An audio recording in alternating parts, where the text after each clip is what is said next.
as promised, special comments on the remarks yesterday by Secretary of State Rice. We already know about her suggestion that the president could just ignore whatever congressional Democrats do about Iraq, just ignore Congress.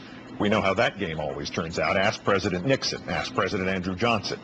But about what the Secretary said regarding the prospect of Congress revising or repealing the 2002 authorization of the war in Iraq. But Secretary of State Rice may have now taken the cake. On the Sunday morning interview show of Broken Record on Fox, Dr. Rice spoke a paragraph which, if it had been included in a remedial history paper at the weakest high school in the nation, would have gotten the writer an F, maybe an expulsion.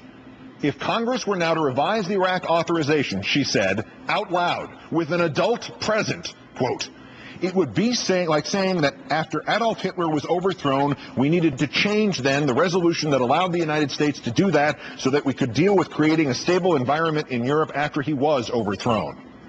The Secretary's resume reads that she has a master's degree and a PhD in political science. The interviewer should have demanded to see them on the spot.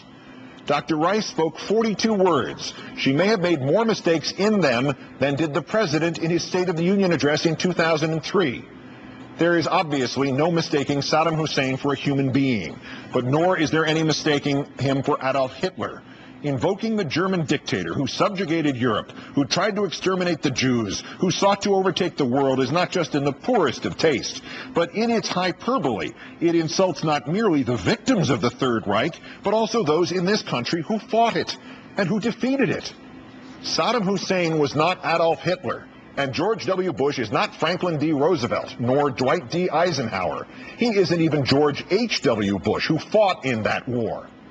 However, even through the clouds of deliberately spread fear, and even under the weight of 1,000 exaggerations of the 5 years past, one can just barely make out how a battle against international terrorism in 2007 could be compared, by some, to the Second World War.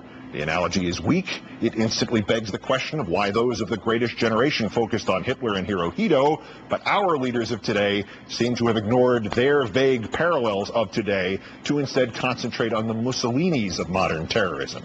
But Secretary Rice, overthrowing Saddam Hussein was akin to overthrowing Adolf Hitler? Are you kidding? Did you want to provoke the world's laughter? And please, Madam Secretary, if you are going to make that most implausible, dubious, subjective, ridiculous comparison, if you want to be as far off the mark about the Second World War as, say, this pathetic Holocaust denier from Iran, Ahmadinejad, at least get the easily verifiable facts right, the facts whose home through history lie in your own department. The resolution that allowed the United States to overthrow Hitler on the 11th of December 1941 at 8 o'clock in the morning. Two of Hitler's diplomats walked up to the State Department, your office, Secretary Rice, and 90 minutes later they were handing a declaration of war to the chief of the department's European division. The Japanese had bombed Pearl Harbor 4 days earlier, and the Germans simply piled on. Your predecessors, Dr. Rice, did not spend a year making up phony evidence and mistaking German balloon inflating trucks for mobile germ warfare labs. They didn't pretend the world was ending because a tin pot tyrant could not hand over the chemical weapons it turned out he had destroyed a decade earlier. The Germans walked up to the front door of our State Department and said, we're at war. It was in all the papers. And when that war ended, more than 3 horrible years later, our troops and the Russian troops were in Berlin, and we stayed as an occupying force well into the 1950s. As an occupying force, Madam Secretary, if you want to compare what we did to Hitler and in Germany to what we did to Saddam and in Iraq, I'm afraid you're going to have to buy the whole analogy. We were an occupying force in Germany, Dr. Rice, and by your logic, we are now an occupying force in Iraq. And if that's the way you see it, you damn well better come out and tell the American people so. Save your breath telling it to the Iraqis. Most of them already buy that part of the comparison. It would be like saying that after Adolf Hitler was overthrown, we needed to change then the resolution that allowed the United States to do that so that we could deal with creating a stable environment in Europe after he was overthrown. We already have a subjectively false comparison between Hitler and Saddam. We already have a historically false comparison between Germany and Iraq. We already have blissful ignorance by our Secretary of State about how this country got into the war against Hitler. But then there's this part about changing the resolution about Iraq, that it would be as ridiculous in this secretary's eyes as saying that after Hitler was defeated, we needed to go back to Congress to deal with creating a stable environment in Europe after he was overthrown.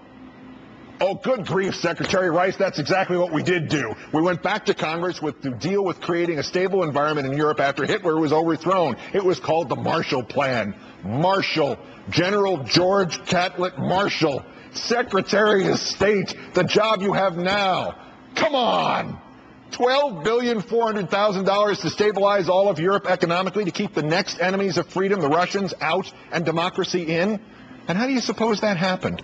The President of the United States went back to Congress and asked it for a new authorization and for the money. And do you have any idea, Madam Secretary, who opposed him when he did that? The Republicans. We've spent enough money in Europe, said Senator Taft of Ohio. We've spent enough of our resources, said former President Hoover. It's time to pull out of there. As they stand up, we'll stand down. This administration has long thought otherwise, but you cannot cherry-pick life, whether life in 2007 or life in the history page marked 1945.